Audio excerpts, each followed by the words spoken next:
Ahora sí. Bueno.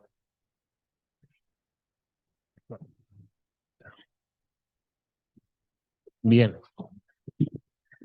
Buenos días también para la gente que está en el Zoom y justamente antes de comenzar las clases, por ahí en la anterior clase habíamos hablado de lo que significaba el Plan Austral, su impacto, también lo que fue la interna en los dos partidos, en el Partido Radical, en el Partido Justicialista, dentro del marco de las elecciones legislativas de 1985.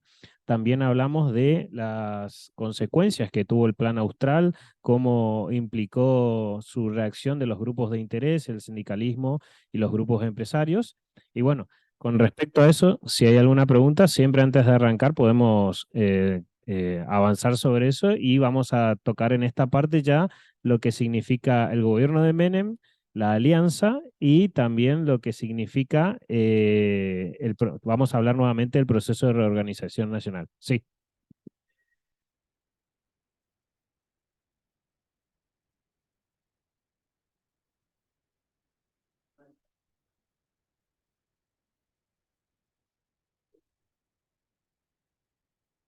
Más importantes, bien. Va a abarcar tal cual como mandaron ellos. Claro, es extenso, sí.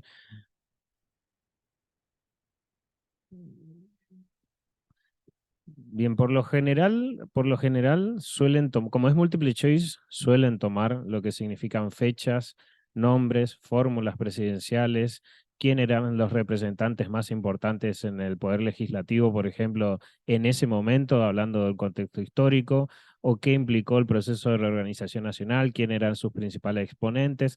Todas preguntas más que a desarrollar siempre por ahí, hacer una asociación del momento con las figuras de ese momento justamente, y valga la redundancia, y los años por ahí en que se desenvolvieron. También, cuáles eran, pueden ser una pregunta, los objetivos del plan austral o los objetivos que el plan primavera o cuál fue la idea económica de Martínez de Oz.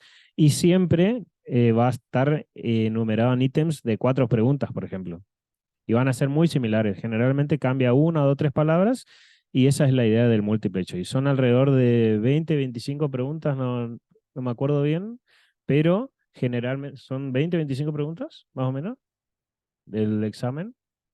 ¿40? Ah, bueno, 40 mejor dicho. Y generalmente la parte de historia tiene un poquito más en cuanto a la cantidad de preguntas. Después va en segunda categoría las preguntas que tengan que ver con el orden jurídico y después la parte de contabilidad y después la parte de lógica jurídica. Hay una parte, creo que el cuadernillo, que siempre suelen poner en lo que es comprensión de texto. No sé si ahora lo pusieron, ¿no? No llegué a ver esa parte, pero siempre es una introducción más o menos para ese paso de la secundaria o a la universidad, que haya un poco más o menos de base en cuanto a cómo tomar el material de estudio. Pero en particular lo que ellos mandaron, porque es seleccionado de varios autores de su bibliografía, no es todo el libro extenso, va a entrar en el examen. O sea, de todos esos temas, eh, por ahí ya y como opinión de personal de lo que vi estos últimos años de los exámenes, lo mejor sería siempre asociar los temas, asociar el momento y identificar los actores principales que tuvieron incidencia en ese momento. Porque no es justamente al no ser a desarrollar la pregunta, es más que nada asociar quién era esa persona con más o menos qué idea o cuál era su perspectiva sobre tal situación, y ahí va a ser mucho más fácil seleccionar dentro de las 4 opciones. Pero sí, entra todo, pero más o menos teniendo una buena línea histórica de cuál fue cada momento, se puede contestar, digamos. Y creo que necesitas el 60% de las preguntas, más o menos. O sea, si es con 6, bueno, si son 40 preguntas, el 60% es 30 o 25 preguntas más o menos que tienen que hacer bien. Así que ese también es otro plus, como para pensar. Pero bueno, eso sería más o menos.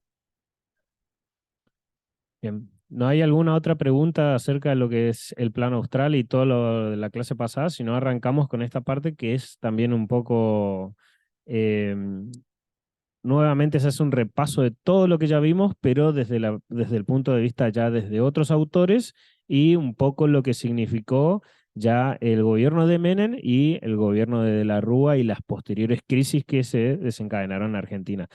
Pero bueno, para repasar, está bueno una línea histórica. Nosotros arrancamos 1976 con lo que fue el principio del proceso de reorganización nacional, o sea, las dictaduras militares, hasta 1983, que gana Alfonsín.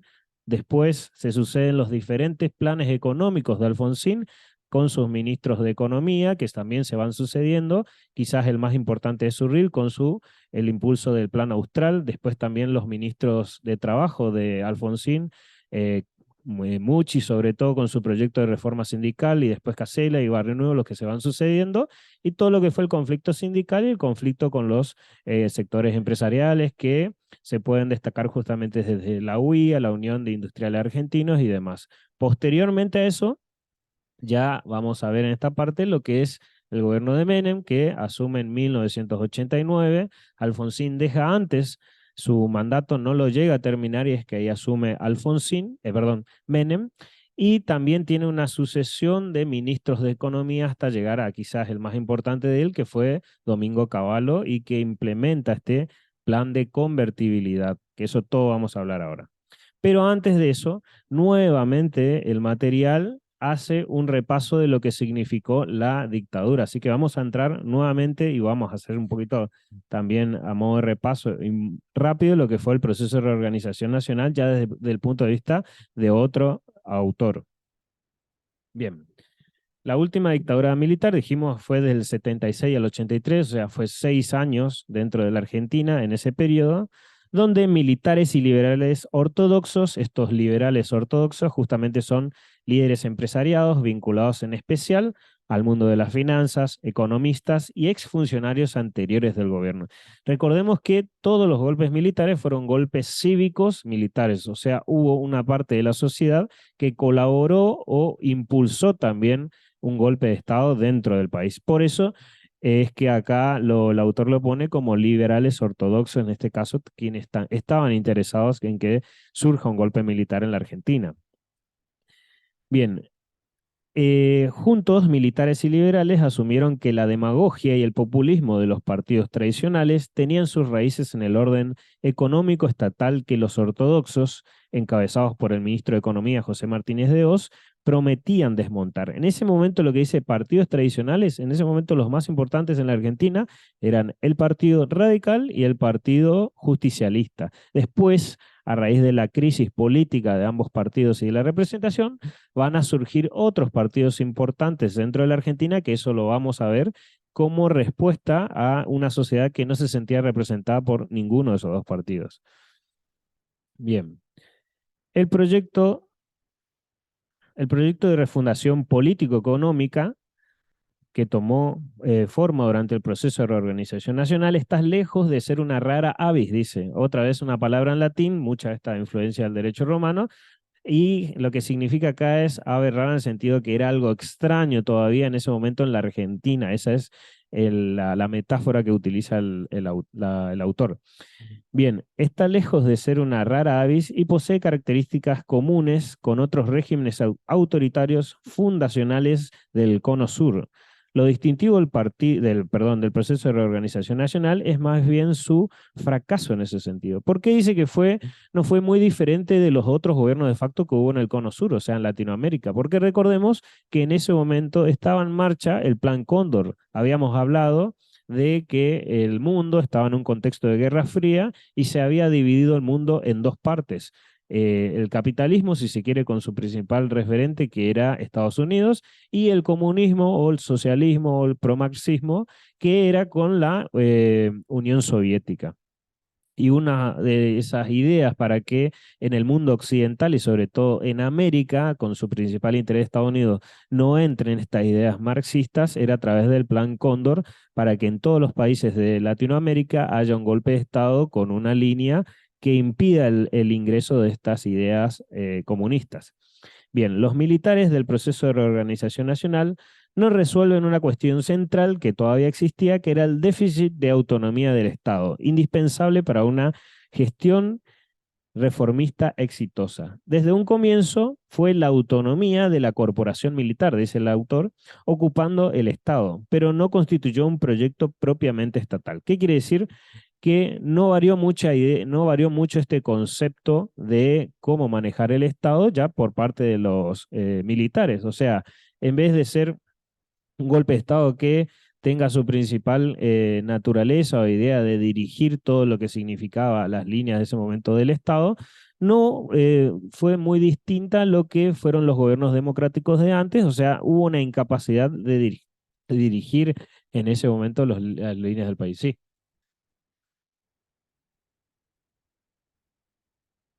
claro. Eso significa que el Estado todavía no tenía la capacidad suficiente o la fuerza suficiente para dirigir lo que significaba cada una de las decisiones por parte del Estado que iba a influir en el plano económico y social. Y ahí más adelante lo va a explicar justamente porque con los grupos que en ese momento en la Argentina tenían mucho poder de decisión, o sea, los grupos empresarios, los grupos agroexportadores, la gente que producía en la Argentina y tenían mucho eh, poder en cuanto a decidir lo que iba a ser el impacto económico en cada una de sus medidas. En ese momento esos sectores empresariales tenían mucho poder, o sea, casi igual al Estado, y entonces los militares no eran que tenían mucha superioridad en cuanto a tomar decisiones, sino más bien tenía que negociar con esos sectores. Por eso dice déficit de autonomía del Estado porque dependía todavía de esos grupos. Bien, se trató de una corporación que logró temporariamente desplazar a sus competidoras de las arenas políticas y gobernar conforme a sus intereses y problemas internos. ¿Qué quiere decir cuando dice esto el autor? Que no varió mucho en esta idea de, fue más un poco de lo mismo, muy entre comillas, esto tomado más de lo mismo en cuanto a decisiones políticas. Solamente querían gobernar igual que con los gobiernos anteriores, pero con este déficit en cuanto a su capacidad o lineamiento. Bien, importa destacar la opción institucional con la cual la corporación militar, dice corporación militar porque siempre recordemos que todos los golpes militares estaban conformados por las diferentes áreas que integran las Fuerzas Armadas, el Ejército, la Fuerza Aérea y la Marina, pero cada uno de esos sectores tenía sus propios intereses y dentro de las mismas Fuerzas Armadas había, si se quiere, una competencia de quién imponía más sus intereses o sus deseos. Y corporación justamente es la idea de un grupo de personas, en este caso grupo militar, manejando los destinos del país. Bien.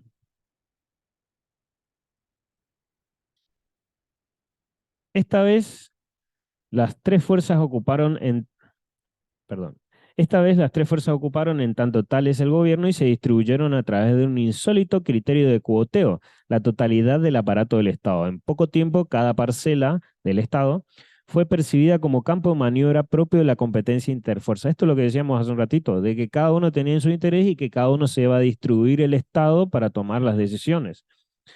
Al esparcirse los mandos militares en todos los niveles de la administración pública, las empresas del Estado y los organismos autárquicos como delegados interventores del gobierno de las Fuerzas Armadas, bajo la apariencia de un régimen extremadamente vertical, se instauró un régimen perversamente representativo. ¿Qué significa esto? Que las tres Fuerzas Armadas, al momento de tomar el Estado, tienen también que hacer una distribución de todo lo que significaba cada uno de los órganos o partes del Estado. Eso es los muy entre comillas, el área de economía, el área de trabajo, el área de desarrollo social, y los entes autárquicos significa todos esos organismos que dependen del Estado Nacional, pero que se encuentran dentro de la órbita. Por ejemplo, podríamos decir hoy el ANSES, lo que significa también el PAMI, todos esos órganos autárquicos que en ese momento no existían como tal, pero que sí dependían del Estado. Entonces los militares ponían cada fuerza ponía a su gente de confianza al mando de esos organismos. Casi similar a lo que habíamos dicho anteriormente Alfonsín, de cómo había distribuido en base a la influencia territorial de sus aliados dentro del gobierno que lo llevaron al poder y que los dividió en cada uno de los ministerios, secretarías, de acuerdo a ese ese dádiva o ese pago por el acompañamiento dentro de su campaña a presidencial. Fíjense que habíamos dicho una idea salomónica de distribución de cargos. Bueno, esa misma idea acá fue en cuanto a los militares de cómo se distribuyeron ellos los cargos, salvando la distancia, obviamente, lo que significa un golpe de Estado y un orden democrático. Bien, deseosos de proveerse de una base de poder propia, los delegados militares comenzaron a hacer política, expresando ante el poder central intereses locales, sectoriales y burocráticos. De delegados del poder central en las provincias terminaron representando a intereses locales ante un gobierno central. ¿Qué quiere decir esto? Que en vez de ser vertical la línea de mando en cuanto a estas decisiones de cada una de estas áreas, es decir, la Junta Militar iba a dirimir cómo se iba a llevar adelante el área de economía, de trabajo y demás, y cómo iban a ser las empresas que tenía el Estado en cada una de las provincias, etcétera. Empezaron estos delegados militares a escuchar, si se quiere, o a representar los intereses de cada región del país o de cada provincia y traérselos al gobierno central militar. Ahí es porque dice empezaron a hacer política, porque justamente esa idea de llevar las demandas de cada provincia o sector ante el gobierno central. Por eso se dice que no varió mucha la idea en cuanto a lo que ya se entendía como Estado en ese momento por parte de los militares, según el autor. Bien, Martínez de Hoz, que era el ministro de Economía de los gobiernos militares, también llevó una serie de medidas para disciplinar a toda la sociedad en su conjunto, o sea, a los trabajadores, al sector empresarial, al sector sindical, etcétera. Y sobre todo a una fracción de empresarios, pero no pudo hacer nada en lo que se refiere al Estado y a los fuertes grupos empresarios que ya existían en ese momento. Respecto al primero, porque los militares no estaban dispuestos a renunciar a las ventajas que extraían de él, o sea, desde el Estado, eso cuando dice respecto al primero habla del Estado, y en cuanto a lo segundo, los fuertes grupos empresarios, porque los hombres de armas se inclinaban a prestar oídos a los empresarios afectados por el disciplinamiento de Martínez de Hoz a través de sus medidas económicas, y estos, los militares, le daban compensaciones que contribuyeron a la vez a agravar los problemas económicos en ese momento. ¿Qué quiere decir? Que si bien Martínez de Hoz tuvo una política económica muy fuerte que afectó en ese momento a la Argentina en sus bases estructurales, sobre todo con lo que se dice el desguace de la industria nacional o del mercado local, pero igualmente tenía ciertos choques con los sectores militares que tenían una muy estrecha relación con fuertes grupos empresarios y que terminaban tomando decisiones también en el plano económico, dando estas compensaciones como subsidios, los liberaba de tributos y justamente eso aumentaba el gasto público, cosa que quería reducir de cierta manera Martínez de Hoz, entonces había también ese enfrentamiento eh, en cuanto acerca de las medidas que se iban a tomar entre los militares y un poco de Martínez de Hoz. Pero esto obviamente ayudó a que estos grupos empresarios crezcan, ya que se le otorgó muchísimas concesiones durante los gobiernos militares. Con la gestión de Martínez de Hoz, las empresas transnacionales se retiran y dejan de invertir ante un mercado interno saturado y ocuparon su lugar algunos grupos locales. Hasta principios de los años 70 en la Argentina prácticamente no se producían bienes de capital e insumos intermedios, o sea, productos manufacturados. Todo era producción primaria, o sea, agroexportadora. En su gran mayoría era la economía argentina. Entonces se requerían plantas industriales de gran escala y producción continua intensivas en el capital, o sea, inversión extranjera en cuanto a la promoción industrial del país. La experiencia internacional sugiere que los países en desarrollo resulta imprescindible la asociación entre inversión privada y pública, o sea, para que crezcan, sobre todo los países latinoamericanos en subdesarrollo, en ese momento de la historia necesitaban de la inversión extranjera de las empresas internacionales en lo que significaba el plano de las industrias. Pero con la aplicación de las medidas que llevó adelante Martínez de Hoz, hubo un desinterés de invertir en la Argentina. Entonces, para colaborar con el crecimiento de los bienes intermedios, o sea, los productos manufacturados, se le dio mayor relevancia a estos grandes grupos locales que son los grupos empresarios que habíamos dicho antes. El gobierno militar y Martínez de Hoz hicieron suyas estas políticas activas de sustitución de importaciones, promocionando a los grupos locales con sus subsidios y desgravaciones, etc.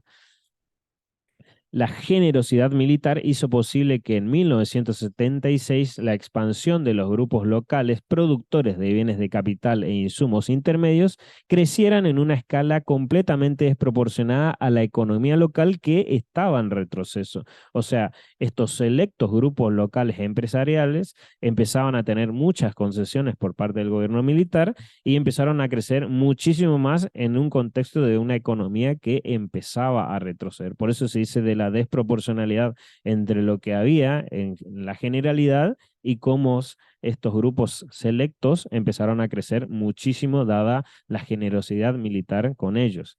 Estos grupos operaban en dos mercados, que eran el mercado interno y el mercado externo. En la parte interna se le dan intensivos subsidios, era un manejo monopólico y protegido donde ellos fijaban los precios de los productos. O sea, ese fue el poder que llegaron a tener en el mercado interno estos grupos empresarios.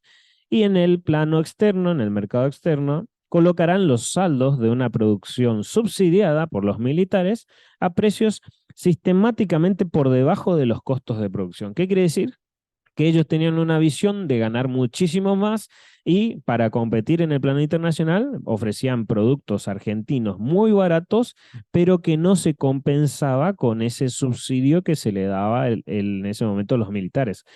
¿A qué se refiere esto? Que si hay un subsidio a una empresa en particular, es justamente para impulsar el crecimiento del desarrollo productivo de esa empresa y debe haber una compensación, o sea, una retribución de esa inversión que hace el Estado Nacional en cuanto a los productos. Y más si o sea, el valor de los productos, si es en el plano interno, productos accesibles para todos, y si es en el plano externo, que tenga un valor en dólares que compense la inversión que está haciendo el Estado Nacional en eso. Pero la idea de estos grupos empresariales era obtener el máximo rendimiento aún con esta compensación en subsidios que le daba el Estado Nacional. O sea, era ganancia 100% para ellos, lo que obviamente derivó en que crezcan aún más en poder y en influencia económica en el país. Cuando a partir de la década del 80, al principio de la década del 80, la política económica de Martínez de Hoz empieza a evidenciar sus puntos más vulnerables y a despertar el malestar de la mayoría de los agentes económicos, ya en ese momento el gobierno será demasiado débil como para evitar nuevas compensaciones. ¿Qué quiere decir eso? Que ya no tenía la capacidad de determinar que se corten los subsidios a estas empresas.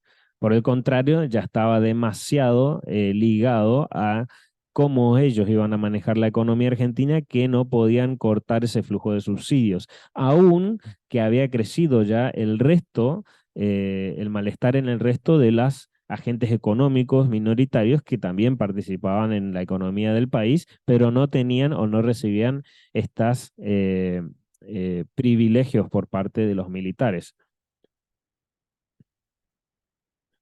Hubo una mayor tolerancia en lo impositivo para estos sectores empresariales y la estatización de la deuda externa privada, entre otros. Esto es lo que habíamos dicho también en las clases pasadas, que durante la pesada herencia que dice el autor con respecto a lo que recibe Alfonsín de los gobiernos militares, era una gran deuda externa y una gran deuda pública. Recordemos que el autor explicaba que durante los gobiernos militares se estatizaron muchas deudas privadas. Estas deudas privadas representan las deudas que tenían estas empresas con otros organismos internacionales que donde recibían créditos o inversiones externas para el aumento de su producción. Como no podían pagarlo durante los gobiernos militares, se estatizan todas las deudas de esas empresas privadas, o sea, el Estado se hace cargo en el pago y eso justamente es lo que tiene que recibir Alfonsín para también tratar de estabilizar la economía que se veía muy influenciada con la inflación, ya que el Estado no podía pagar esas deudas que recibió. El caso del Correo Argentino es uno también, pero hay muchas otras empresas, sobre todo que tienen que ver con lo alimentario, que, bueno, alimentario justamente bienes primarios de agroexportación, que estatizaron sus deudas y el Estado terminó pagándolas. Esto obviamente implica para una empresa obtener un superávit muchísimo mayor, ya que no tiene que afrontar estos pagos. Bien, uno de los argumentos que en ese momento se esgrimían era que había que cuidar la fuente de empleo, había que cuidar los ingresos que ya tenían esos trabajadores para que participaban dentro de esas empresas y la amenaza que derivaban justamente de estos grupos empresarios que tenían mucha deuda privada era que lo primero que hacían era un ajuste, o sea, reducían personal y si se reducía el personal, reducía la cantidad de trabajadores, por lo tanto, los ingresos que pueda tener una región, una provincia donde está instalada esa empresa, y lo que significa menos ingresos familiares y el aumento del nivel de la pobreza en ese sector y el desempleo, obviamente. Entonces, el Estado toma la deuda privada, la estatiza, se hace cargo para, de cierta manera, mantener el nivel de empleo, el nivel de trabajadores que había ahí, pero obviamente es como hacerse cargo de algo ajeno y que termina. Y bueno, muchas de esas cuestiones eran ilegales, que es lo que dice Alfonsín durante su campaña presidencial, que quería separar la deuda legítima de la deuda ilegítima, que después no la puede llevar a la práctica. Bien.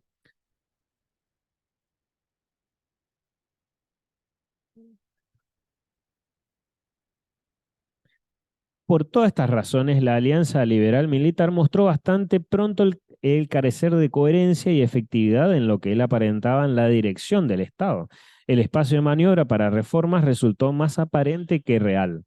Si el grupo economista guiado por Martínez de Oz existió una voluntad reformista, esta fue apenas acompañada por un presidente, o sea, presidente le puse en comillas por lo que significaba las juntas militares, eh, que carecía de un control efectivo del poder real del gobierno militar. Todo ello tuvo su expresión en el plano del Estado, que fue justamente un ausente en el núcleo de gobernabilidad que pudiera limitar los compromisos de este, gracias al endeudamiento externo, donde se financiaron muchísimos de los gastos que tuvo en ese momento el gobierno militar, con lo que se preparó la bomba de tiempo que habría de estallar en 1982, sobre todo también en un contexto que el gobierno militar decide enfrentar la guerra de Malvinas. ¿Qué significa todo esto? Significa que esa incapacidad de tomar decisiones eh, autónomas, o sea, unipersonales por parte de la Junta Militar en los planos económicos, ya que los grupos empresarios crecieron muchísimo y tenían que acordar con estos sectores, fue justamente una limitancia en lo que fue las ideas reformistas de Martínez de Oz, porque no había un grupo militar con la suficiente autoridad para imponerlo, sea en el plano económico.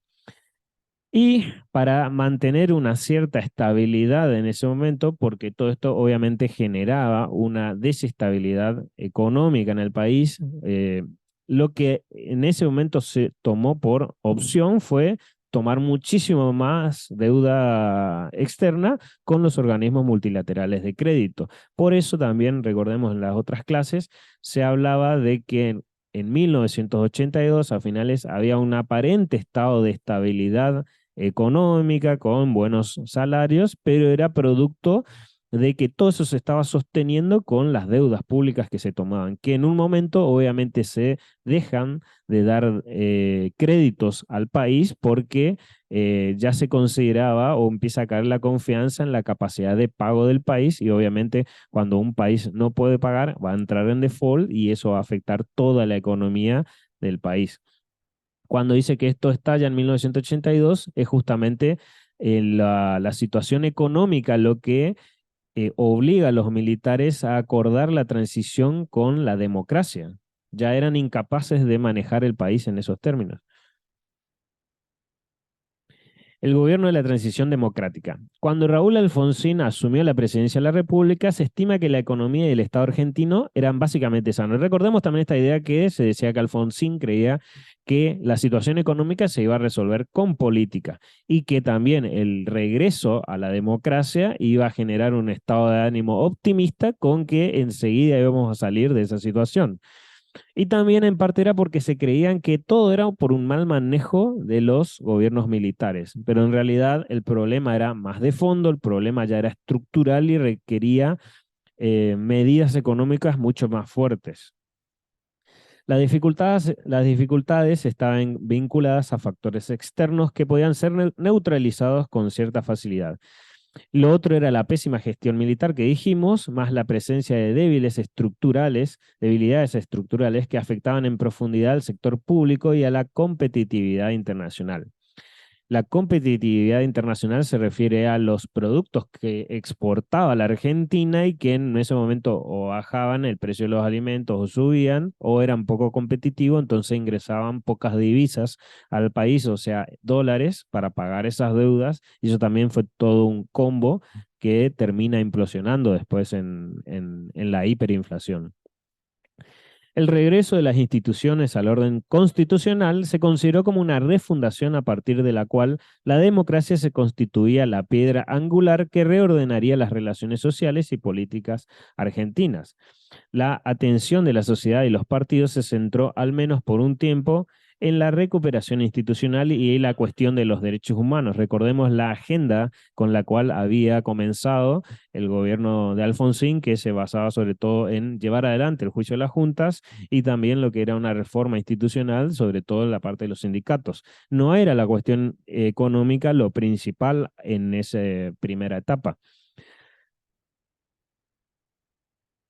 La confianza en que la política económica, en que una política económica afina las demandas que la sociedad esperaba ver satisfechas gracias a la instauración de la democrática, resolvería los problemas que existían y que habían sido herencia del proceso, y que el espíritu democrático bastaría para poner en marcha el aparato estatal, era una consecuencia doblemente justificada. Estos eran los argumentos que se esgrimían para decir que por qué íbamos a salir rápido de esta crisis.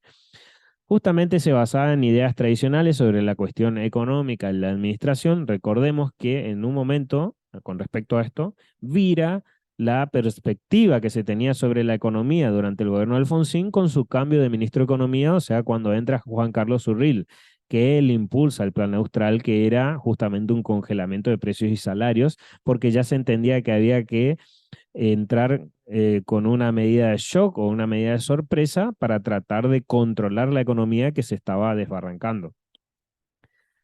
Un estado de ánimo optimista respecto a las posibilidades de rápida recuperación económica y de movilización de los recursos humanos y administrativos estatales que traería aparejada la democracia. O sea, toda esta vuelta de la democracia iba a traer un aire de reordenamiento, de un aire optimista que rápidamente todo se iba a solucionar una vez que se tome las riendas institucionales del país.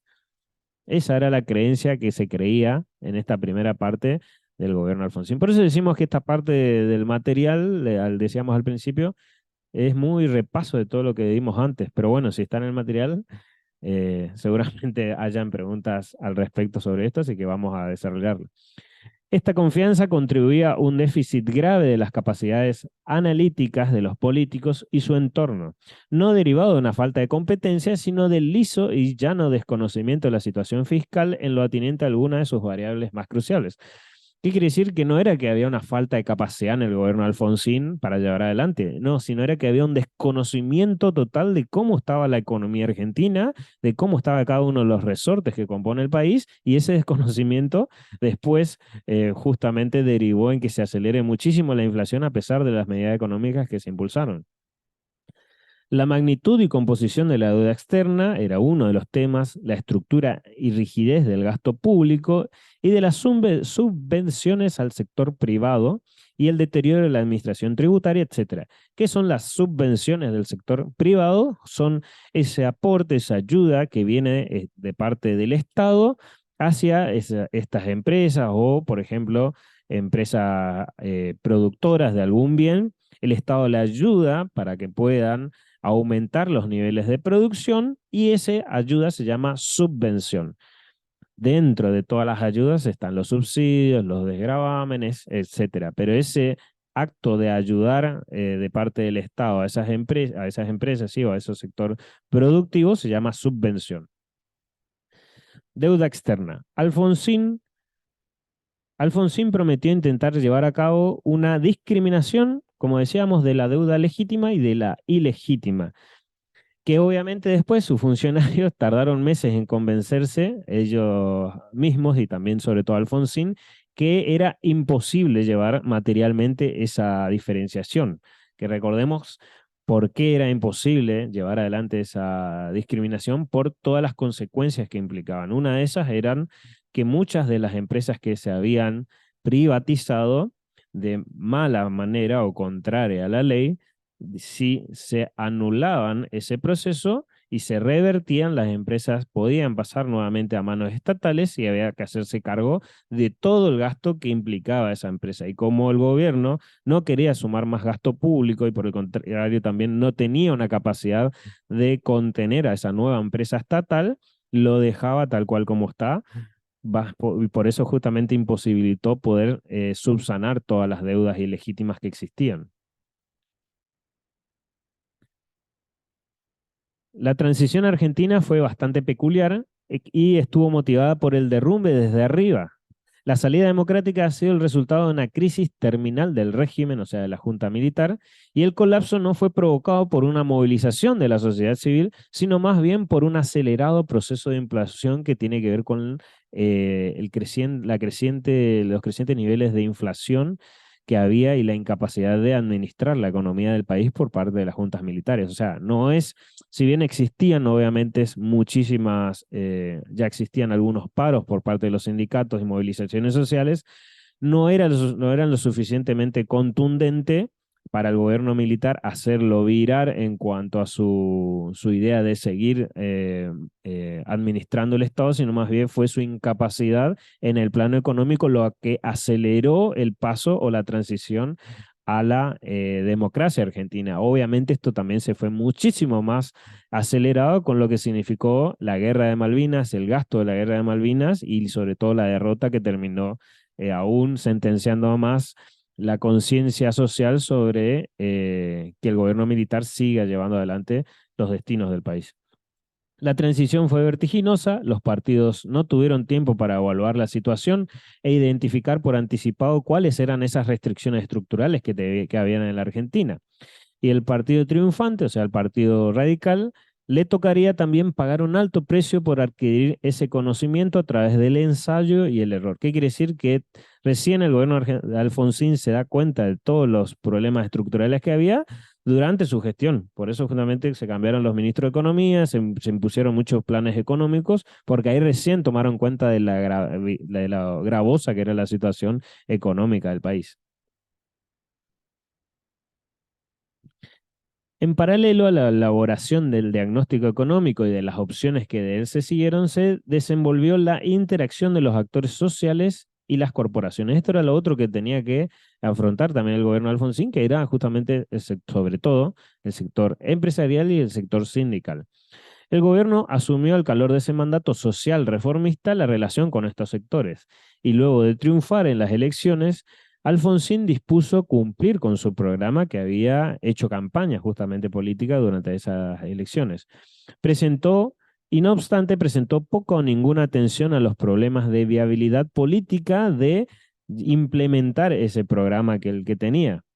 Entonces, muchísimas veces cuando intentó llevar adelante esos programas políticos y económicos, dio muchísimos pasos en falso y lo que no solamente le impidió hacer realidad su propósito, sino que minó sus condiciones para dar cuenta del cada vez más tormentoso frente económico y fiscal. ¿Por qué dice que minó las condiciones que él tenía durante su gobierno? Porque todos esos pasos de ensayo, de error, que hacía y que terminaban afectando las relaciones con los grupos de interés, afectaba la capacidad de consenso que tenía Alfonsín de negociar con todos y también porque algunas medidas, en vez de solucionar, agravaban la situación. Entonces, todo ese combo fue lo que minó su condición de gobernabilidad en ese momento. La evolución de la política económica radical tras los primeros años. Se trató de una gradual y limitada redefinición de los ejes de la misma a la luz de una compresión creciente de las restricciones que existían. Se descubre de a poco que los problemas fiscales son más profundos de lo que se suponía y surgen dificultades mayores a las supuestas para renegociar la deuda y el saldo es una inflación en alza y cada vez más amenazadora. En virtud de las dificultades con las que va tropezando el gobierno de Alfonsín, pronto pasa de ejecutar con fe su programa a discutir la implementación efectiva de ese mismo programa. Esto es justamente cuando habíamos hablado de que internamente en el gobierno nacional y dentro mismo del Partido Radical habían discrepancias acerca de cómo debía llevar adelante el gobierno las medidas económicas y ahí es que justamente surge la demanda de incluir a la capacidad técnica de nuevos actores dentro de del Estado, que es justamente cuando ingresa Juan Carlos Urril y su equipo económico que venía más del plano académico que del plano político. Todo esto fue lo que tuvo que enfrentar. Y ese nivel de incertidumbre acerca de qué camino tomar es el contexto o es las condiciones que hacen nacer al plan austral que justamente lo implementó Juan Carlos Urril. La esperanza era que la estabilización lograda por el Austral en un primer momento pudo reducir mucho los niveles de inflación y algunas reformas impositivas desencadenarían un despegue económico en virtud del cual se originarían mejoras en la recaudación tributaria. O sea, recordemos que la principal fuente de ingresos de un país es la recaudación tributaria, o sea, los impuestos que se cobran a todos los sectores de la sociedad, ese es su principal ingreso para poder afrontar el gasto público o el presupuesto que se determina cada año. La cuestión empieza a cambiar mucho cuando el plan austral empieza a ser agua. Emergen las dificultades para sostener el equilibrio fiscal y los bajos índices inflacionarios. Ya en 1987, el gobierno acuerda un programa de reformas estructurales con el Banco Mundial que es anunciado como instrumento para mejorar las cuentas fiscales y recuperar el dinamismo de los sectores claves de la economía. El plan Baker justamente era esto, que era una asistencia financiera condicionada a reformas específicas.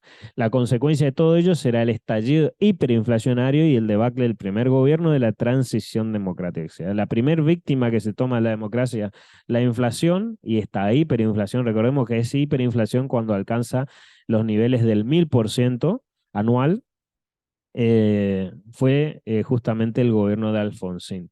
Esto acelera la transición democrática y ahí vamos ya a lo que fue, más adelante iremos a lo que fue el gobierno de Menem. Pero otra de las cuestiones que está dentro del material es acerca cuáles eran los discursos que tenían los sectores opositores a la hegemonía menemista en ese momento.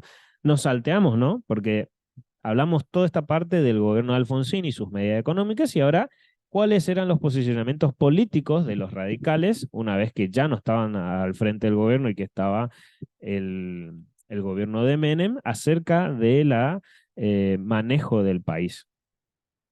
Fíjense, ahí ya está, se trata de otro autor.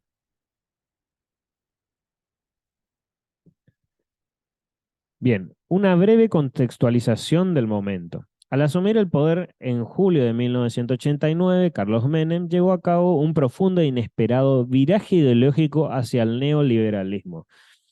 Recordemos que Carlos Menem asume antes su gobierno de lo que estaba estipulado. Esto digo porque puede ser pregunta de examen. Si asume en qué mes, creo que era septiembre que debía asumir y asume en julio, unos meses antes, le entrega el poder a Alfonsín. A pesar de este giro de 180 grados que realiza Menem con este viraje ideológico, el dirigente peronista logró materializar un profundo cambio en los discursos, en las tradiciones y en las alianzas existentes hasta el momento, construyendo un nuevo sentido común en torno a los valores del neoliberalismo modernizador. Cabe destacar la caótica situación en la que asumió el poder, que ya se empezaban a ver saqueos en los supermercados, en los comercios y en la hiperinflación galopante. Estos motivos que ya se estaban dando muy explícitamente en el plano social y que se daban las noticias es justamente lo que acelera que Alfonsín deje el gobierno antes, todo lo que se producía y que pasaba en las noticias. Luego de una serie de planes fallidos, la implementación del régimen de convertibilidad en abril del 91 logró estabilizar definitivamente la tasa de inflación, al tiempo que promovió un boom en el consumo y en la inversión del sector privado. Cuando dice luego de una serie de planes fallidos es porque también dentro del gobierno de Menem se suceden varios ministros de Economía, uno de ellos también creo que forma parte de ese equipo fallece, y el otro que termina dejando justamente el ministerio, y ahí es que ingresa a escena una figura importante en la historia, y digo figura importante no por sus logros, sino por las consecuencias que tuvo dentro de la historia de nuestro país, que es Domingo Cavallo. Y uno de sus medidas fue esta ley de convertibilidad, que implicaba que un dólar estadounidense valía lo mismo que un austral o peso convertible se llamaba. En ese momento era un dólar equivalía a 10.000 australes. Bien, en ese marco el menemismo no tendría problemas en triunfar cómodamente en las elecciones legislativas de septiembre de 1991 y la de octubre de 1993 y en reformar la Constitución en el 94, y es toda esta consecución de éxitos le preparó el terreno para una cómoda reelección presidencial en 1995. Le puse línea histórica, no está así en el material, pero porque justamente habla de toda la sucesiva hechos que se produjeron en estos años, como para tenerlo presente también en la cabeza todo lo que se sucedió en esa década. Las discursividades en disputa durante la etapa de la sedimentación de la hegemonía menemista, o sea, de la etapa que ella triunfaba esta idea neoliberal en el país, las analizaremos colocando el eje de las alocuaciones de las fuerzas oposición partidaria al menemismo. Y acá empezamos a hablar ya sí de lo que eran estos discursos de la oposición, sobre todo desde la UCR. Bien, se hace también, el autor hace una línea cronológica de los orígenes del radicalismo para entender cuál era su opinión respecto a cómo llevar adelante los destinos de un Estado. En sus orígenes, el Partido Radical, a finales del siglo XIX, presentaba un discurso centrado en aspectos éticos e institucionalistas, típico del republicanismo liberal democrático. Ya a mediados de los 80 había desarrollado también un discurso neodesarrolladista, sobre todo tras la incorporación de Juan Carlos Urril como ministro de Economía. ¿Cuáles eran las propuestas? Para recordar, en ese momento el equipo económico de Urril y desde el Partido Radical era la privatización mixta de algunas de las empresas públicas, o sea, se estatizaban algunas y otras se privatizaban, y la necesidad de garantizar un acuerdo con el empresariado para controlar los precios. Estos eran todos los planes que hoy también se siguen implementando, acuerdos de precios justos, precios cuidados, también se implementó en ese momento, y un ejemplo es el Plan Austral, que implicó un congelamiento de precios y salario a nivel general. Ya a finales de 1980 se va a observar un resquebrajamiento interno dentro del radicalismo, y hacia 1988 se pueden identificar dos corrientes internas. Esto se agrava justamente la discusión interna en el radicalismo porque pierde el gobierno y se tiene que justamente entregarlo antes, y ahí empiezan las discusiones internas de por qué era la situación y de que se debió manejar de tal manera y no como se afrontó la situación, y ahí es que surgen estas dos corrientes internas que son los radicales neodesarrollistas y los socialdemócratas, o sea, una idea neodesarrollista y socialdemócrata contra los neoliberales conservadores. Dentro de los desarrollistas socialdemócratas estaba Alfonsín, Leopoldo Moró, Jesús Rodríguez, Juan Carlos Casella, que recordemos también fue su ministro de Trabajo, y era el ala más progresista dentro del radicalismo. Y de los radicales neoliberales conservadores estaba Eduardo Angelos, que en ese momento era gobernador de Córdoba, y Fernando de la Rúa, que fue expresidente en el 2001. Ese integraba el ala más conservadora del radicalismo.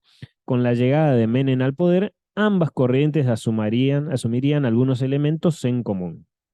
A pesar de tener diferencias ideológicas, ellos estaban de acuerdo en la ausencia de división de poderes del gobierno de Alfonsín y en la corrupción e inmoralidad asociada a la figura de Menem. Desde ahí atacaba al Partido Radical, hacia discursivamente, obvio, al gobierno de Menem, perdón. Los discursos de la vertiente liberal republicana socialdemócrata, que era el ala de Alfonsín, que era el ala más progresista, criticaba la falta de transparencia del gobierno y las pretensiones hegemónicas y autoritarias del presidente. Alfonsín declaraba que vivimos en una democracia demasiado chiquita, restringida, con claros avances sobre los poderes legislativo y judicial, sin controles republicanos, en donde se manipula la opinión, no se tienen programas sociales y se procura la mala información para opacar la realidad. Ahí vemos lo que justamente decíamos antes, la injerencia del Estado por parte de los otros poderes, afectando lo que es el principio republicano de división de poderes, y también que se decía que Menem, de cierta manera, manejaban los medios de comunicación o estaban a su favor, porque si por ahí tuvieron la oportunidad de ver videos en YouTube, sobre todo del gobierno de Menem, tenía una figura muy carismática o muy metida en todo lo que significan los espectáculos, el deporte, etcétera, y eso le generó una gran adherencia de la sociedad o compartía muchas de las extravagancias del presidente en ese momento. Y lo que decía Alfonsín es que con todas esas cosas que hacía eran de una forma opacar la realidad y la creciente desigualdad social que empezaba a existir también en el gobierno de Menem. Esta discursividad alternará sus críticas político-institucionales al hegemonismo y el autoritarismo de Menem, junto con una crítica sensibilista a los efectos sociales regresivos del modelo neoconservador, como la pobreza, la desigualdad, la desocupación y la exclusión social. Un pronunciamiento de la UCR firmado por Alfonsín y Moro, esta la más progresiva, expresaba sintéticamente los tres ejes principales de la política del radicalismo, perdón, los tres ejes principales de la crítica del radicalismo hacia el menemismo. No nos resignemos a aceptar la consolidación de un modelo institucionalmente hegemónico, socialmente excluyente y económicamente concentrador. Esas tres cosas son políticas contrarias a los intereses y las necesidades de la sociedad. Eso puede ser una pregunta de examen porque está muy fácil para armar una pregunta de múltiple choice. La vertiente neoliberal conservadora de Eduardo Angelos, que era gobernador de Córdoba, que era la ala más conservadora junto a De la Rúa, y que fue candidato a presidente también contra Menem en las elecciones presidenciales del 89, donde pierde. Angelos defendía un discurso eficientista y modernizador del Estado. Este discurso tecnocrático gerencial asumía la necesidad de achicar el gasto público, una reestructuración de la economía para modernizar y eficientizar el país, reorganizando a las empresas públicas y reduciendo la burocracia estatal. Muy técnico, pero en palabras lo que decía era que había que hacer un manejo mucho más austero de la economía y sobre todo el gasto. Sin embargo, Angelos mantenía algunos lineamientos desarrollistas, promoviendo una economía mixta con participación conjunta del capital privado y estatal. A pesar de la estabilización monetaria y la asunción menemista de las tesis neoliberales, los ejes se colocarían en la concentración del poder en manos del presidente. En ese marco, Angelos se refería a la politización del Poder Judicial, ya que es cada vez más notoria la influencia del avance del Poder Ejecutivo sobre el Poder Judicial, y hará mención también a la presencia de un régimen dictatorial que manipula los medios de comunicación. Y otra crítica, sin embargo, a todo esto que decía Angelos, era el abuso a los vetos y decretos de necesidad de urgencia que tenía el menemismo y la falta de autonomía del poder legislativo. Cuando dice la politización del poder judicial, es que justamente durante el menemismo se da un reordenamiento de la Corte Suprema donde se aumenta la cantidad de miembros a 9. Hoy la cantidad de miembros de la Corte Suprema son 5, pero en ese momento se aumentan a 9 y hubo una coincidencia, o mejor dicho, un consenso entre el nombramiento de esos jueces que los promueve Menem con en el entonces Poder Legislativo. Tuvo acuerdo del Congreso los jueces que puso en ese momento, pero esos jueces que se le dice la mayoría automática en ese momento eran porque todo lo que tenía que ver o relacionado con el gobierno, implicaba el gobierno de parte de Menem, la Corte siempre fallaba a favor. Las divergencias y similitudes en relación a los ejes centrales del modelo económico. Las principales divergencias políticas entre las dos modulaciones se centrarán en el eje económico. En ese marco, Alfonsín liderará el ala más progresista y Gelos y de la Rúa el ala más conservadora. Ángelos presentaba un lazo estrecho igualmente con el neoliberalismo porque promovía la necesidad de la reforma laboral para modificar la negociación colectiva y los mecanismos de conflictos. ¿Por qué se dice que esto de la reforma laboral iba en estrecho con el neoliberalismo? Porque justamente modificar la negociación colectiva acerca las paritarias que tienen los sindicatos con las empresas para acordar cuál va a ser, por ejemplo, la suba de los salarios de determinado mes, con una reforma laboral se iba a quitar esa influencia de los sindicatos y se promueve también la contratación, vamos a decir, informal o sin cobertura de muchos de los derechos laborales que se promovía y justamente son coincidentes con este neoliberalismo, o sea, liberalidad de las políticas laborales.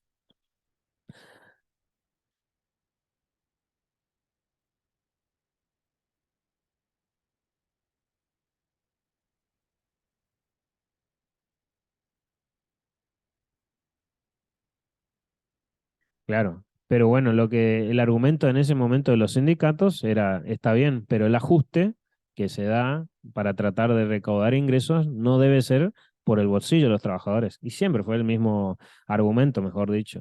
Justamente que se hagan desde otros planos los ajustes, porque la gran masa, digamos, de trabajadores del país, que son trabajadores públicos o en relación de dependencia, no podían ellos soportar el tener que ver sus salarios en detrimento, en compensación con que la economía siga estable. Por el contrario, había que ver el tema de las empresas, el tema de los subsidios, el tema de los desgravámenes tributarios, etcétera. Por eso siempre hubo esa discusión y que siempre por su naturaleza, digamos, van a defender los sindicatos o los abogados mismos laboralistas, también es algo que directamente van a ir a tratar de defender, que es que no se afecte lo principal que es el bolsillo de los trabajadores. Bien, a partir del proceso de estabilización económica, Ángelos asumiría la defensa explícita de los principales lineamientos del modelo de convertibilidad, entre ellas la estabilización monetaria. Se refería a algunos logros importantes de la economía. ¿Qué pasa acá? Justamente lo que el autor destaca es que Angelos, si bien pertenecía a la ala más conservadora y tanto Angelos como Alfonsín hacían una crítica al gobierno de Alfonsín, todos estaban de acuerdo con la ley de convertibilidad, con los logros que había logrado la ley de convertibilidad, que hasta ese momento eran positivos porque más adelante vamos a ver que implosiona todo, pero ninguno le hace una crítica a la ley de convertibilidad y el proceso por el cual se llega a ella. Sobre todo durante el gobierno de Menem se privatizaron muchísimas empresas, se redujo muchísimo el personal de las empresas públicas, o sea, muchísima desocupación y eh, muchas bajantes en el gasto público que tuvieron que ver esto que justamente estábamos hablando recién, que era que tenían que ver con el plano de los trabajadores y no tanto con otros planos donde se podría hacer un ajuste. Todo eso no critica el radicalismo, sino critica más bien la figura del presidente y su modelo para llevar adelante. También defenderá Ángelos la política de privatizaciones del gobierno y reconocería que con la llegada de Menem y la aplicación del neoliberalismo, sus principales demandas habían sido satisfechas. En la misma línea, el gobernador de Córdoba, de la Rúa, en la misma línea que con el gobernador de Córdoba, o sea que con Ángelos, de la Rúa también defenderá la privatización petrolera de YPF. Sin embargo, en el contexto de privatizaciones que se realizaban de forma desprolija, el senador, o sea, de la Rúa en ese momento, que era senador por la capital federal, centrará sus críticas en la inexistencia de marcos regulatorios solamente. En cuanto al tema de la estabilidad, de la Rúa era uno de sus más entusiastas defensores. Algo como para acotar también acerca de la privatización de todas estas empresas públicas es que la gran mayoría se hizo a un precio vil. ¿Qué significa comprar algo a un precio vil? Significa comprar por muchísimo menor valor de su precio real. O sea, si la empresa pública YPF valía 100 millones de dólares, venía una empresa privada y pagaba 80 solamente. Y justamente acordaban pagar muchísimo menos porque ahí se daba ese modelo o esa corrupción entre los funcionarios de gobierno que aceptaban venderlo por mucho menor costo a cambio, obviamente, de beneficios hacia ellos. La gran mayoría de las empresas públicas en ese momento que pasan a manos privadas, sobre todo los servicios públicos, la gran mayoría se privatiza, se hace de esta manera y obviamente la privatización tiene como primeras medidas que nadie va a controlar, el Estado sobre todo no va a subsidiar lo que significan las tarifas y lo que toman la mayoría de las decisiones de estas empresas privadas de servicios es aumentar la tarifa de los servicios públicos y reducir personal. Pero a cambio, supuestamente, mejor dicho, no es supuestamente lo que querían lograr, era una reducción del gasto público. Pero ahí está nuevamente lo que habíamos hablado antes, esa reducción se lograba a costa de menos empleo y menos ingresos para las personas. El caso de Alfonsín, en sus declaraciones, presentaba un discurso progresista en lo económico, exigía una mayor intervención del Estado en la economía, oponiéndose a lo que él denominaba como modelo conservador o neoconservador del menemismo. Alfonsín se quejará de la falta de sensibilidad social del modelo del menemismo y la presencia de una Argentina cada vez más desigual. Criticaba la venta de YPF a un precio vil y asociaba al modelo menemista con una nueva oligarquía que busca la explotación del pueblo para favorecer a los poderosos. En la misma línea que el senador Leopoldo Moró, en la misma línea, perdón, el senador Leopoldo Moró se opondrá también al modelo de hambre y corrupción del menemismo. Sin embargo, lo más interesante es que todos ellos, Angelos, De la Rúa, Alfonsín, Moro, no cuestionarían el eje medular de la hegemonía menemista, que era la estabilidad económica lograda por la ley de convertibilidad que impulsó Domingo Cavallo. En el caso de Storani, junto al rechazo del modelo económico, acusado de ser el generador de una inmensa legión de desamparados y olvidados que también se dejaba sin cuestionar la estabilidad. O sea, Storani tampoco criticaba cómo se llegó a esa estabilidad económica, pero todos por ahí lo que coincidían, tanto el ala conservadora en decir que, bueno, no hay marcos regulatorios claros, o sea, la manera en que se va a vender algo, o por el ala progresista del radicalismo decir que esas medidas generaban mayor desigualdad, mayores pobrezas y que había que rever esa situación. Así, el dirigente radical expresaba estar a favor de la estabilidad económica en una lógica similar al discurso de Angelos y de la Rúa, y ya que la estabilidad económica era aceptada, aunque se exigía complementarla con una etapa de mayor crecimiento y mayor desarrollo. ¿Por qué todos estaban de acuerdo con la estabilidad económica lograda por la ley de convertibilidad? Justamente porque lo primero que logra es reducir muchísimo la inflación. Y logró en los primeros años que haya un crecimiento de la economía argentina, muy entre comillas esto, muy entre comillas, ¿por qué? Porque obviamente crece la economía al Estado dejar de manejar muchísimas áreas y a reducir el personal va a tener muchísimo más ingresos, pero lo que también crecía en mayor proporción, que eso estaban los índices, eran los índices de pobreza y los índices de desempleo. Pero se había logrado igual un marco de estabilidad, o sea, la inflación anual creo que era, no llegaba ni siquiera a los índices de hiperinflación y tampoco llegaba a los 100, al 100% todavía en ese momento. Por eso estaban de acuerdo con el marco que existía de tranquilidad, si se quiere, momentánea económica. Después, la discursibilidad de las fuerzas políticas ajenas a este bipartidismo, o sea, de los partidos políticos tradicionales, que eran el radicalismo y el peronismo, surgen otros partidos, sobre todo en la década de los 90, con representantes, la mayoría venían de esos partidos que terminan saliendo por discrepancias en lo ideológico, la manera que ellos interpretaban la realidad y forman su propio partido. Uno de ellos es la Unión de Centro Democrática, la UCD de Álvaro Alzogaray, la Alianza Sur con Pino Solanas, el Movimiento por la Dignidad Nacional con Aldo Rico y algunos dirigentes radicalizados del Partido Intransigente, el PI, y del socialismo como Héctor Polino y Alfredo Ao. Lo puse así porque también puede ser pregunta de examen. Recuerden que esto va a ser literal, algunos fragmentos del material y puede ser una pregunta de parcial. ¿Cuáles eran las otras fuerzas políticas diferentes al bipartidismo entre radicales y peronistas que existía en la Argentina, por ejemplo? Estos dirigentes promoverán una crítica radicalizada al modelo económico y social, destacando la necesidad de articular una contrahegemonía al modelo neoliberal asumido íntegramente por el menemismo. Aldo Rico, en ese momento, era uno de los pocos dirigentes que levantaba las banderas típicamente peronistas, como la justicia social, la independencia económica y la soberanía política. Si bien Aldo Rico no era peronista, pero él dentro de su discurso se asemejaba más a lo que eran los reclamos típicos del peronismo. Después, Fernando Pino Solanas representaba una relación de continuidad entre el modelo menemista y el plan económico de la dictadura militar del 76. Eso era lo que discursivamente tenía el sector de Pino Solana con Alianza Sur.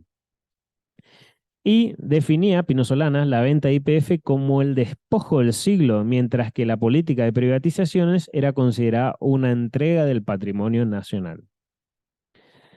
La formación del Frente Grande y su posicionamiento frente al modelo menemista. ¿Por qué es importante la formación del Frente Grande? Porque pasa a ser un actor ya principal que rompe, si se quiere, este bipartidismo que existía en ese momento en la Argentina. En la primera mitad del 93 se produjo el surgimiento del Frente Grande, partido opositor que buscaba trascender al bipartidismo. Los principales referentes de la nueva alianza partidaria, que en su plenario inaugural planteaban una fuerte crítica al menemismo, que proponía un país para el 20% de los argentinos y un regalo de una inmensa riqueza acumulada por el esfuerzo de varias generaciones de argentinos. Eran los ex dirigentes peronistas José Octavio Bordón y Carlos Checho Álvarez. Chacho Álvarez pasa a ser el vicepresidente de la Rúa más adelante, que después termina prontamente renunciando a su cargo.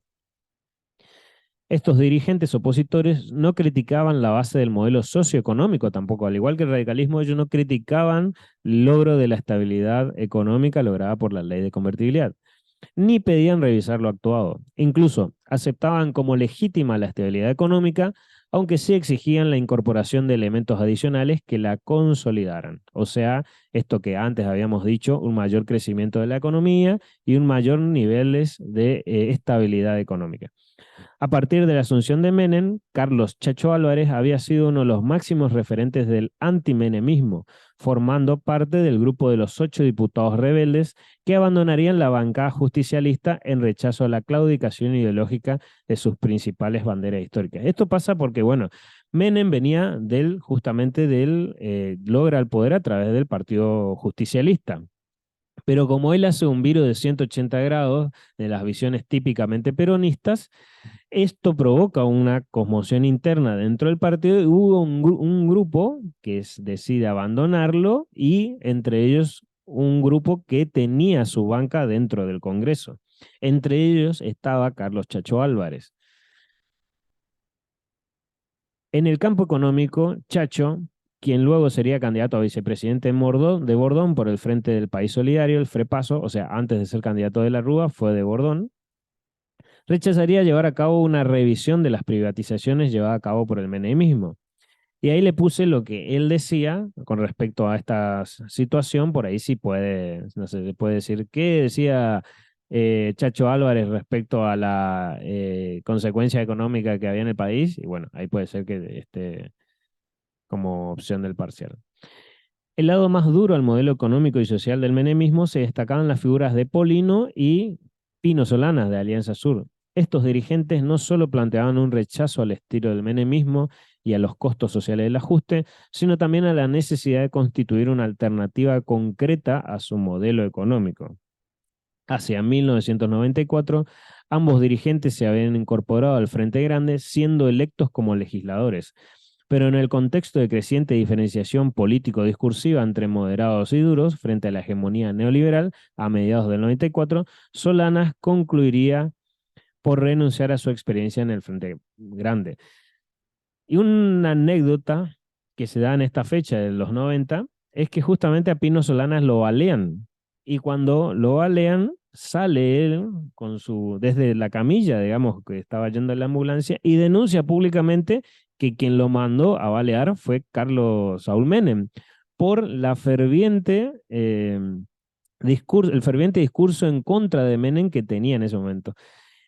También se da en un marco que hubieron dos atentados importantes en la Argentina. Esto quizás no está en el cuadernillo, pero para contextualizar, fue el atentado a la AMIA y el atentado a la Embajada de Israel. Todo eso existía en la Argentina, o sea, habían personas políticos que eran baleados, también surgió la explosión de la fábrica militar y habían atentados contra edificios. Todo esto se dice por la manera de llevar adelante el gobierno de Menem, donde también incluso muere su hijo durante los 90 y lo acusan de que el accidente que tuvo en el helicóptero fue toda una operación por alguno de sus manejos que tenía Menem.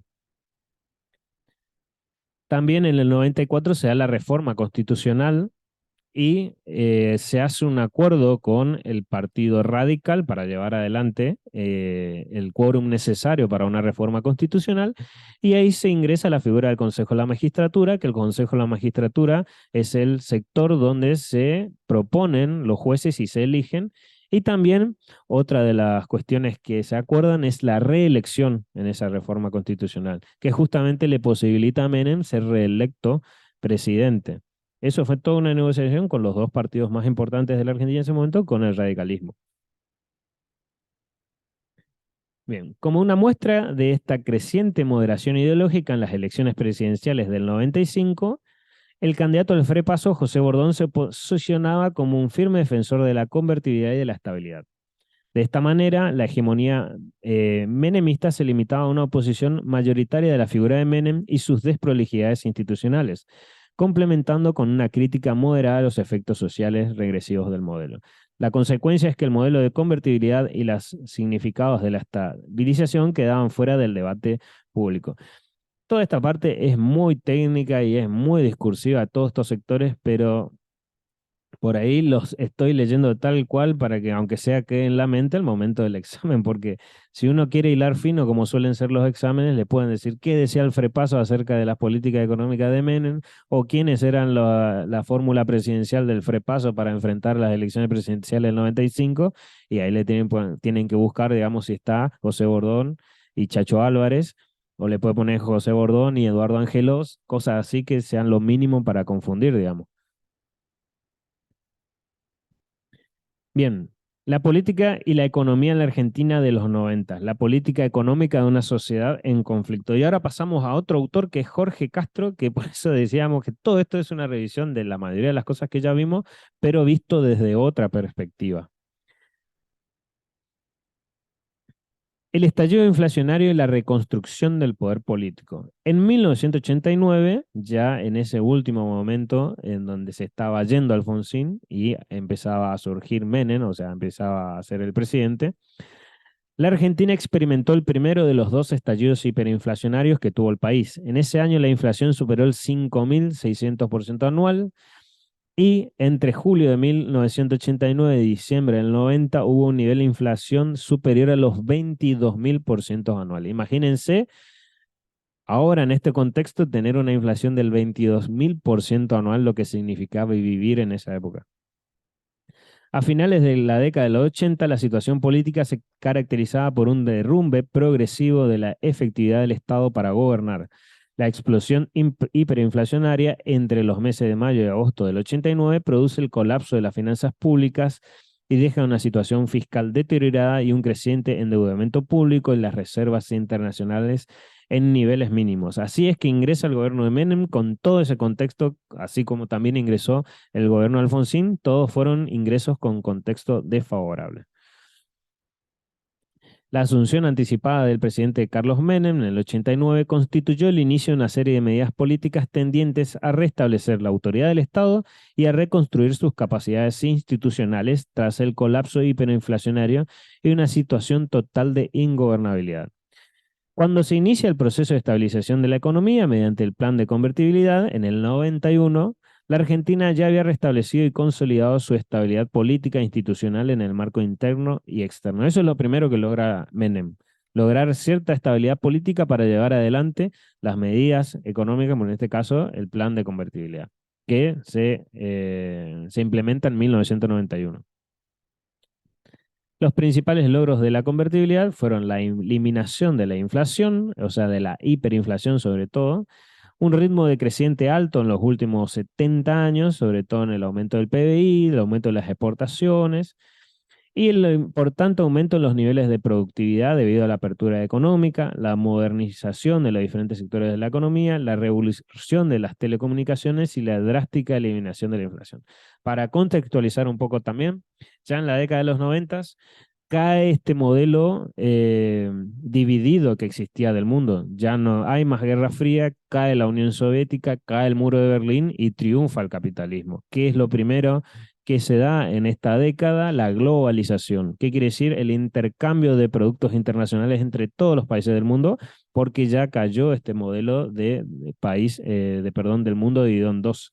Entonces, cuando asume Menem, asume en un contexto de globalización y de muchas importaciones de productos tecnológicos. Por eso se dice revolución en telecomunicaciones y la drástica eliminación de la inflación, lo que de cierta manera fue complementaria a la ley de convertibilidad, porque al haber un dólar, un peso convertible, hacía que una persona pueda adquirir estos productos internacionales a bajo costo.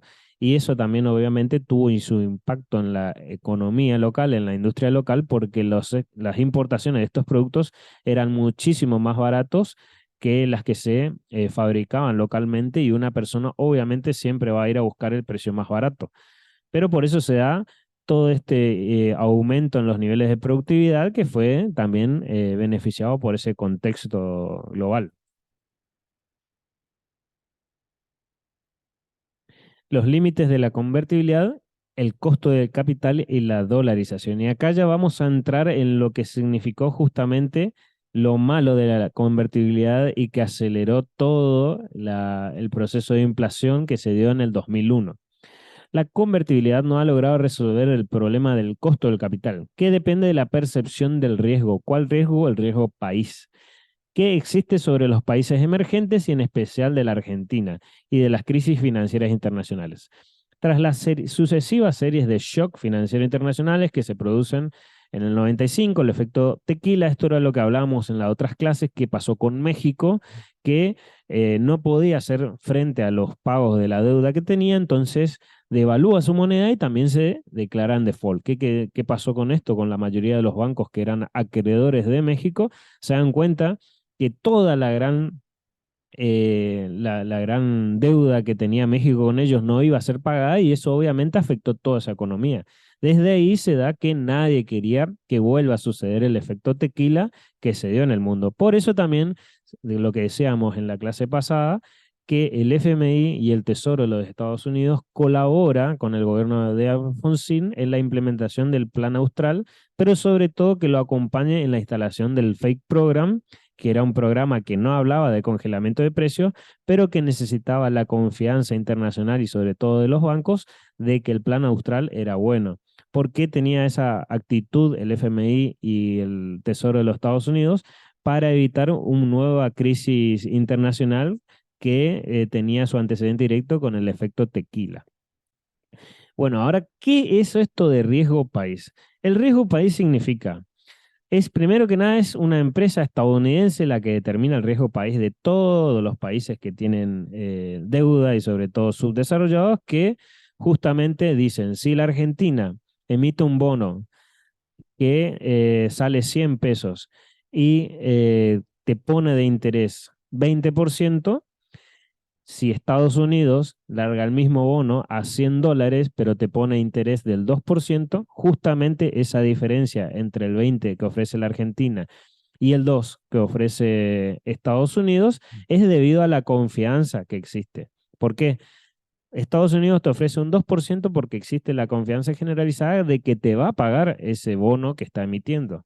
En cambio, la Argentina tiene que poner una tasa del 20% porque hay una creencia de que no puede afrontar el pago de esos bonos. ¿Por qué? Por la creciente inestabilidad económica que tiene su país y por la incapacidad de obtener los ingresos necesarios. Entonces, para lograr captar la atención de esos acreedores, les dice, bueno, si vos me compras este bono a 100 pesos, yo te voy a devolver 120, o sea, muchísimo más de lo que te va a devolver los Estados Unidos.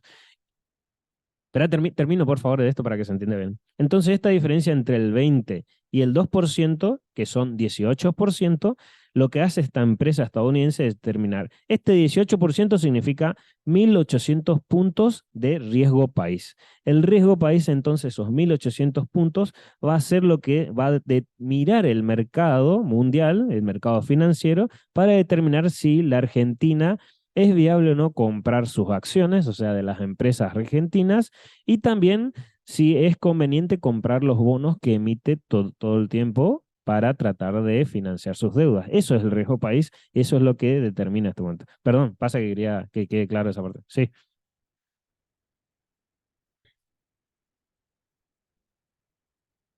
bueno, es una...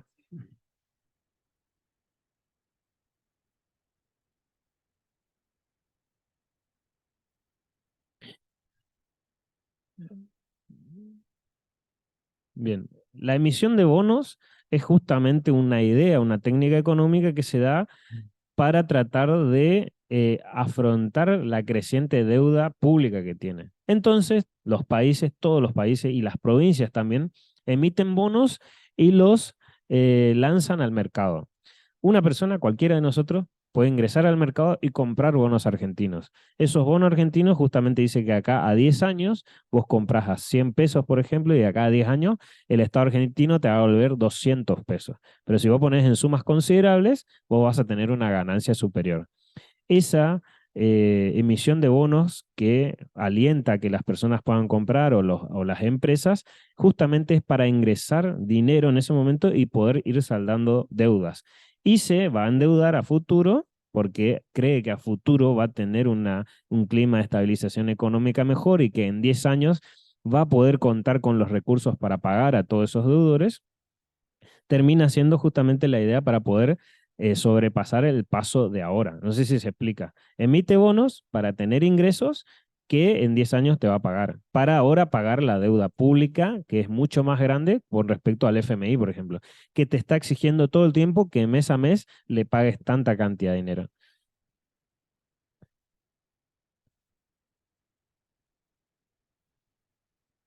Te terminan devolviendo. Ahora, esos bonos, ¿cuál es la idea de decir los bonos están baratos, los bonos están caros, no voy a comprar porque no me van a pagar? La empresa estadounidense determina a través del riesgo país. Si la Argentina tiene un 4.000 puntos de riesgo país, va a haber menos creencia de que te van a comprar ese bono. Por lo tanto, va a bajar el precio del bono. De lo que en un momento valía 100, va a bajar porque la creencia va a ser de que no va a poder pagar y ese bono va a valer 50 pesos, por ejemplo. Y ese bono se termina revendiendo en el mercado interno. Y es lo que se da ahora. Argentina está emitiendo unos bonos, la gran mayoría, y otros son bonos que vos compras en pesos, pero los puedes vender en dólares. Esos son los más populares, si se quiere, que es una manera de dolarizar tus ingresos en pesos para tenerlos en dólares. Pero bueno, para que eso tenga éxito hay que bajar el riesgo país. Y para bajar el riesgo país son necesarias otras medidas. Que la ley de convertibilidad, volviendo al punto, no logró bajar el riesgo país. Entonces terminó afectando justamente el costo del capital, como dice esta parte, y la dolarización. No sé si se entendió bien lo de riesgo país y su influencia y lo que tiene que ver todo esto, pero bueno. En la Argentina La persistencia de una diferencia significativa entre la tasa de interés en pesos y en dólares es la evidencia de que a pesar de la consolidación de la estabilidad monetaria lograda con la ley de convertibilidad, todavía existe en los mercados financieros la percepción de un potencial riesgo devaluatorio. Esto hace que el país mantenga una tasa de riesgo elevada que se ve reflejada en el alto costo de las tasas de intereses. La experiencia en los últimos años del gobierno de la Alianza. El gobierno de la Alianza fue el de Alfonsín, el de Angelos, el de la Rúa y el de, bueno, también que integra Chacho Alarga. O sea, fue un conjunto de alianza entre todos estos partidos que gana las elecciones del 99, si mal no me equivoco. A pesar del megacanje materializado el 5 de junio del 2001, el paquete de medidas orientadas hacia la reactivación productiva anunciada 10 días después por el ministro Domingo Cavallo, o sea, Cavallo siguió siendo el ministro de Economía de Menem, también pasó a ser ministro de Economía de la Rúa, la tasa del riesgo país no solo no bajó, sino que se incrementó. Los sucesos ocurridos en General Mosconi, en la provincia de Salta, donde hubo 2 muertos y resultaron heridos 27 efectivos de la Gendarmería, indican la creciente intensividad de los conflictos sociales. Acá ya se empiezan a ver, fíjense la fecha, junio del 2001. Todo esto estalla en diciembre del 2001. O sea, en pocos meses la Argentina vivió una catarata de conflictos sociales, que fue lo peor, fue el diciembre del 2001 en Buenos Aires, en la plaza, donde y en el obelisco también, donde, bueno, en realidad en todo el país, donde en todos lados hubo muertos por la represión y de tanto de personas civiles y también de, de la fuerza de seguridad. Pero hay varios hechos que determinaron justamente que renuncie la Rúa y terminen yéndose por esa icónica imagen por un helicóptero de Casa Rosada porque no podía salir justamente por la creciente violencia que había afuera. Pero bueno, la detención de Carlos Saúl Menem se convirtió en un factor adicional del agravamiento de la situación política, el endurecimiento frente al gobierno nacional, reflejando la actitud de los 14 gobernadores peronistas con el aval del Consejo Nacional Peronista y la conducción de ambos bloques legislativos del justicialismo, constituye la expresión de un estado creciente de enfrentamiento que coloca al país al borde de una nueva crisis política de mayor gravedad de las anteriores. Todos estos hechos que los enumera el autor hacen la síntesis de que, obviamente, para la visión externa iba a afectar la credibilidad en que el Estado es viable, en que las situaciones de corrupción, las diferentes noticias que circulaban a nivel mundial con toda la violencia que existía y sobre todo porque las medidas económicas fracasaban, aumentaban muchísimo el riesgo país y por lo tanto afectaban muchísimo la economía y lo que fue estos 2 años del gobierno de la Alianza.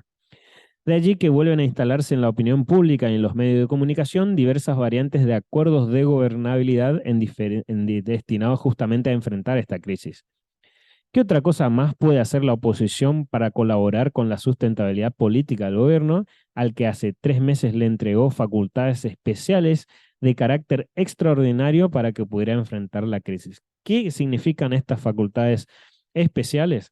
Al ministro Domingo Cavallo se le atribuyó otras facultades, además de las facultades como ministro de Economía, sino facultades legislativas que eran propias del Congreso de la Nación, para lograr rápidamente poder controlar la situación económica y la crisis. O sea, se le delegó parte del poder de otros poderes que componen el Estado, o sea, poder legislativo, no del poder judicial, pero sí, por lo tanto, de generar leyes y demás, y decretos sobre todo, para controlar la creciente, perdón, crisis económica.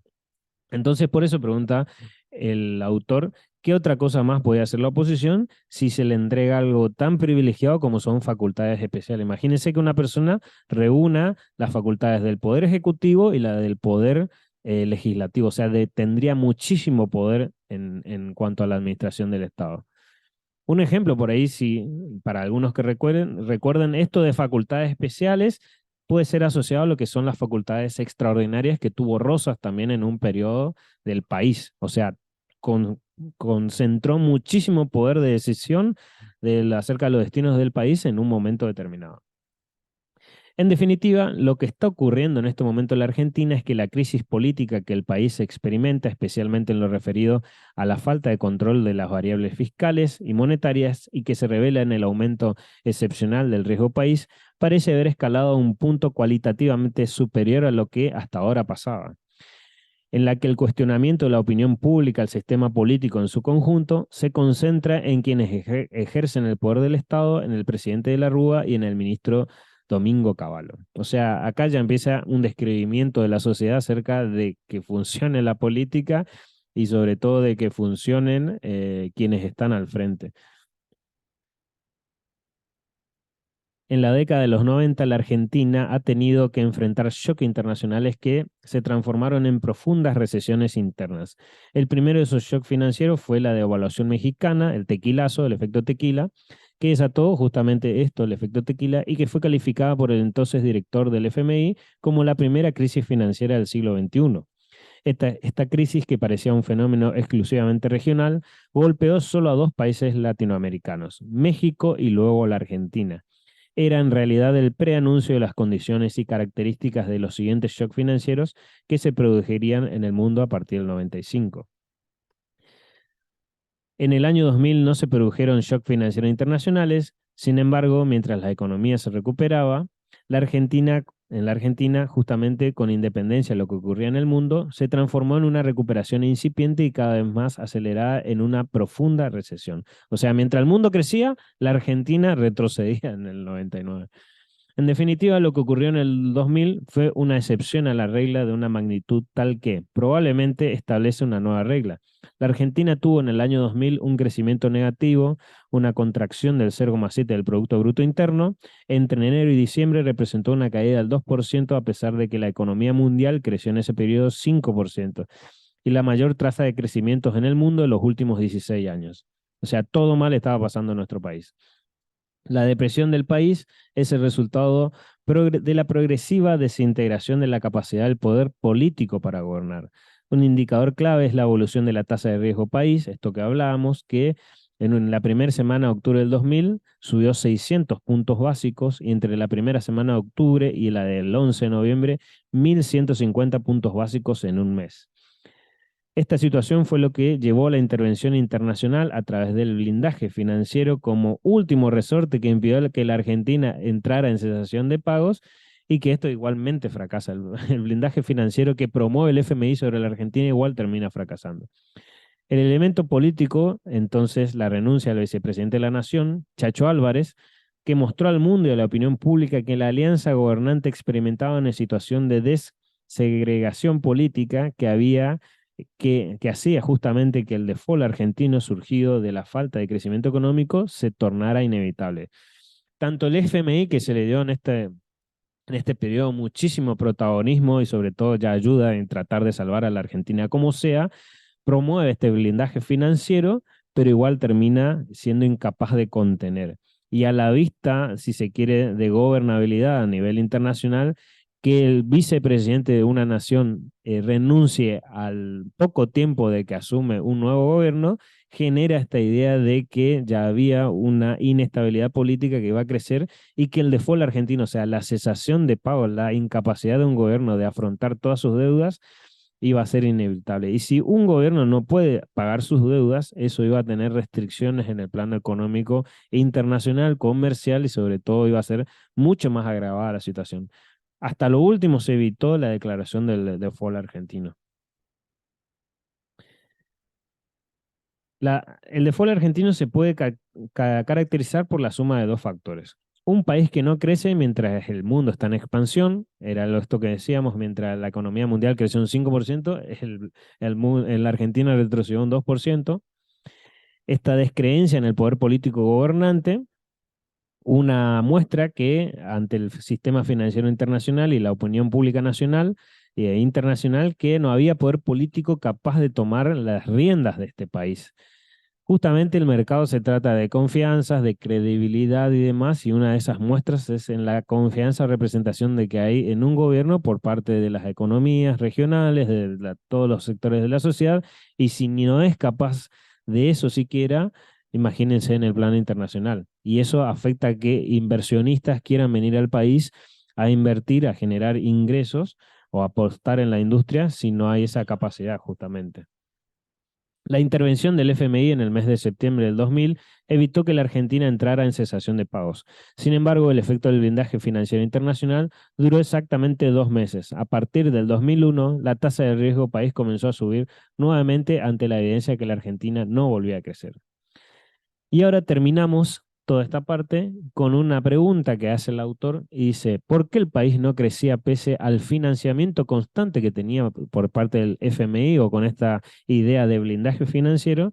Y dice, si bien el financiamiento internacional garantizaba el pago de los intereses y del capital de la deuda pública y por lo tanto tornaba insostenible la posibilidad de un default, al mismo tiempo la desagregación del poder político percibida por la opinión pública y el sistema financiero internacional puso en evidencia que la Argentina entraba nuevamente en riesgo de default, no obstante la asistencia internacional. O sea, por más que el FMI quiera colaborar, todo lo que sucedía en la Argentina, toda esa ensalada de situación de desconflicto social, del descreimiento hacia de los poderes políticos, hacía que ni siquiera el financiamiento constante del FMI pudiera solucionar. Y obviamente la Argentina entra en default, ahí se da la sucesiva de presidentes que tuvo nuestro país en una semana y la posterior elección presidencial, donde también nuevamente aparece Menem y aparece Néstor Kirchner y aparecen otros actores, y ahí se da la otra parte de la historia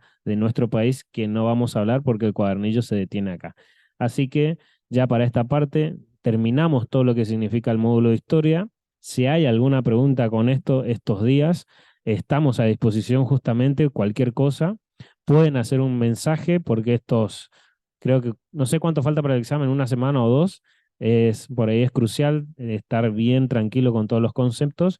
Y obviamente, una vez también que ingresen, los chicos y las chicas van a seguir acompañándole en lo que son la asignación de las materias, en lo que son la recomendación de los profes, el material de estudio y todo lo que tenga que ver. Así que de mi parte, muy agradecido por la atención y por el respeto, obviamente y también la predisposición nuevamente les extiendo para cualquier duda que tengan de poder colaborar con eso. Así que muchas gracias y muchos éxitos también.